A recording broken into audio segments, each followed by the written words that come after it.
So well और Rajasthan board के exams लगभग आपके खत्म होने वाले हैं। जब शायद आप ये वीडियो देख रहे होंगे आई थिंक आपके एग्जाम्स कंप्लीट हो चुके होंगे। लेकिन यहाँ पे कॉमन डाउट जो काफ़ी स्टूडेंट के मन में हमेशा आता है वो होता है कि यार मैंने 5-6 सब्जेक्ट के, अब मैं 10th एंड 12th दोनों की बात कर रहा हूँ, अब आपके कितने सब्जेक्ट हैं आप अपने हिसाब से कर लेना। तो उनमें से ऐसा लगता है कई बच्चों को कि यार मैंने 2-3 सब्जेक्ट ऐसे हैं ना जिनके पेपर काफ़ी बेकार गए हैं। और ये जो है कॉमन डाउट है। क्यों? क्योंकि यार ऐसा नहीं है कि हमें अगर 5 या 6 सब्जेक्ट है तो हमारे सभी सब्जेक्ट के पेपर बहुत अच्छे गए होंगे, और जिसके अच्छे गए होंगे तो भैया उसका नाम टॉपर लिस्ट में आ जाएगा, वो कोई बात नहीं है। लेकिन यहाँ पे कॉमन डाउट आता है तो उनको ऐसा लगता है कि यार 1-2 सब्जेक्ट के लिए कहीं मेरा पेपर में रिजल्ट बेकार तो नहीं आ जाएगा, कहीं मुझे फेल तो नहीं कर दिया जाएगा, या फिर 4-5 मार्क्स मेरे कम हो रहे हैं तो कहीं मुझे पूरे तरीके से लुढ़का तो नहीं जाएगा, मेरा साल बर्बाद तो नहीं हो जाएगा। क्या एक्चुअली बोर्ड करता है, क्या हमें मार्क्स देके बढ़ा देता है, क्या 1-2 सब्जेक्ट के लिए हमें थोड़ा छूट मिल जाती है। तो आज का ये जो वीडियो है आप लोगों के लिए बहुत इंपॉर्टेंट होने वाला है। ये आपके मन का जो डाउट है आज की इस वीडियो में तुम्हें पूरा की पूरा निकाल दूंगा, तो इस वीडियो को एंड तक जरूर देखना है। एंड अगर चैनल पे नए हो सब्सक्राइब कर लो ऐसे ही राजस्थान बोर्ड से जुड़ी हर एक खबर पाने के लिए। सबसे पहले तो मैं तुम्हें बता दूं कि जो तुम्हारे अंदर ये डर है कि मैं 1-2 सब्जेक्ट के लिए या फिर कुछ मार्क्स के लिए मैं फेल हो जाऊंगा, तो ये मन से आप अपने डाउट निकाल दो। क्यों? क्योंकि देखो, जितना आपके स्कूलों में जब आपके एग्जाम्स होते हैं, चाहे वो आपका कोई भी एग्जाम हो, फर्क नहीं पड़ता, जितना हार्ड तरीके से आपके स्कूलों में कॉपियां चेक होती हैं उससे कहीं इजी तरीके से कॉपियां आपकी बोर्ड एग्जाम्स की होती हैं। क्यों? ऐसा मैं क्यों बोल रहा हूं, उसके पीछे की वजह ये होती है कि आपको स्कूलों में अगर आपका 80 मार्क्स का पेपर भी लिया जा रहा है तो आपके जितने जेन्युइन मार्क्स हैं टीचर उतना ही आपको मार्क्स देगा, उसमें कम ज़्यादा नहीं करेगा। क्यों? क्योंकि उसे कोई फायदा नहीं है, उसे कोई मतलब नहीं, फर्क नहीं पड़ रहा है कि भाई तुम्हें पास करना है या फेल करना है, क्योंकि उसे पता है कि तुम्हें जो तुम्हारे मेन टेस्ट तो हैं वो भैया बोर्ड एग्जाम्स में ही होने वाले हैं, तो वो तुम्हें उतने ही मार्क्स देगा। और हो सकता है तो थोड़ा अगर तुमसे टेस्ट ही ले रहा है अच्छे तरीके से तो वो वहां पे क्या करेगा, तुम्हें थोड़ा कम मार्क देगा ताकि तुम मेहनत ज्यादा करो, क्योंकि उसे पता है कि ये एग्जाम्स बोर्ड एग्जाम्स में तो कोई काम नहीं आने वाले हैं, बोर्ड एग्जाम्स में इन्हें मेहनत करनी पड़ेगी। तो यहां पे क्या होता है, आपको वो सुविधाएं नहीं मिलती है। बट लेकिन अगर आप बोर्ड एग्जाम देते हो तो आपको काफी सारी सुविधाएं मिलती है। लाइक स्टेप मार्किंग से भी आपका मार्क निकाला जाता है, सेकेंड हो गया आपका ग्रेस मार्क, थर्ड हो गई कंबाइंड मार्किंग। ये 3 मार्किंग जो स्कीम है ना आप लोगों के लिए ब्रह्मास्त्र हैं। क्यों ब्रह्मास्त्र हैं वो भी मैं तुम्हें बताता हूं। देखो यहाँ पे क्या होता है, कई लोगों को लगता है कि यार मैंने जो है पेपर में अच्छे तरीके से किया था बट लेकिन यहाँ पे लग रहा है कि 4-5 मार्क के लिए मैं जो है यहाँ पे फेल हो सकता हूँ।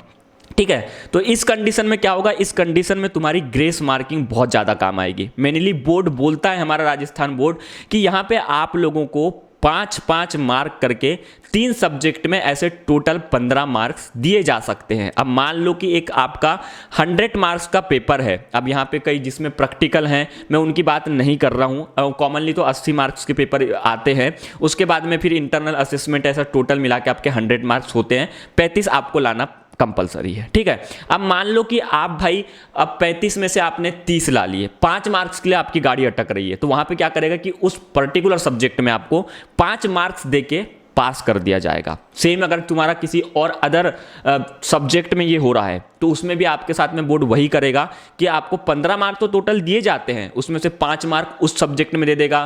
किसी सब्जेक्ट में आपको लग रहा है कि 7 मार्क्स कम हो रहे हैं तो वहां पे आपको 7 मार्क दे देगा। किसी सब्जेक्ट में लग रहा है 3 या 4 मार्क कम जा रहे हैं तो 15 में से वहां डिवाइड कर देगा। तो 3 सब्जेक्ट में कॉमनली आप अगर फेल होने भी वाले हो 4-5 मार्क या कम मार्क्स के लिए तो भी बोर्ड आपको पास कर देगा। सेकेंड चीज हो गई आप लोगों की स्टेप मार्किंग। स्टेप मार्किंग आप लोगों के लिए काफी ज्यादा एक वरदान समझ सकते हो होती है, क्योंकि स्टेप मार्किंग वो चीजें हैं लाइक मैथ्स के सब्जेक्ट में कई लोगों का मैथ्स बहुत हार्ड जाता है पेपर, ठीक है, उनको मैथ्स में लुढ़कने का डर होता है। तो यहां पे अगर आपने क्वेश्चन में मैथ्स के पेपर में, कॉमनली साइंस में भी होती है, तो वहां पे अगर आप लोगों ने भाई साहब थोड़ा सा भी एक स्टेप या फॉर्मूला भी लिख के आए हो, आपका फाइनल आंसर नहीं भी निकला है, देन यहां तो भी आप लोगों को पास कर दिया जाएगा। उसका जितना भी आपने लिखा है उसका पर्टिकुलर 5 मार्क का क्वेश्चन था, आपने अगर 2-3 पॉइंट भी लिखे तो आपको 3 मार्क इजीली दे दिया जाएगा। थर्ड चीज आती है आपकी कंबाइंड मार्किंग में, जब आपका क्या होता है कि बोर्ड आपका पूरा की पूरा जो है कॉपी चेक कर लेता है। उसके बाद में उसे लगता है कि यार मैंने पूरा चेक कर लिया, अब इसे मार्क देने का कहीं से बहाना बचे ही नहीं, इसे कहाँ से दूँ। तो वो फिर से एक बार और सोचता है कि यार 4-5 मार्क कहीं से बढ़ जाएं, फिर से वो आपका पन्ना पलटाएगा और कहीं कहीं अगर जहाँ उसने गलतियाँ निकाली थी, कम मार्क दिए थे, तो वहाँ पे वो थोड़े थोड़े मार्क्स बढ़ा देगा, क्योंकि वो आपका पूरा रिकॉर्ड चेक करता है और सोचता है कि यार बाकी सब सब्जेक्टों में तो ठीक किया है बच्चा, अब एक दो सब्जेक्ट में अगर लुढ़क रहा है तो इसे क्यों ही फेल किया जाए। तो कहीं ना कहीं आपकी अच्छी हैंड राइटिंग या कुछ और वजह से भी आपको मार्क दे दिए जाते हैं, और हमेशा बोर्ड यही चाहता है कि ज़्यादा से ज़्यादा बच्चे उसके बोर्ड के यहाँ पे पास हों। तो ये चीज़ें होती हैं। तो अगर आपके एक दो सब्जेक्ट में आपको लग रहा है कि पेपर अच्छा नहीं गया है, बिल्कुल चिल मारो, रिलैक्स करो, कोई टेंशन नहीं है, जो हुआ है सो हो गया है। आपका बोर्ड का जो एग्जाम्स का पेपर है और रिजल्ट है काफ़ी अच्छा आने वाला है। फिलहाल के लिए सिर्फ इतना था।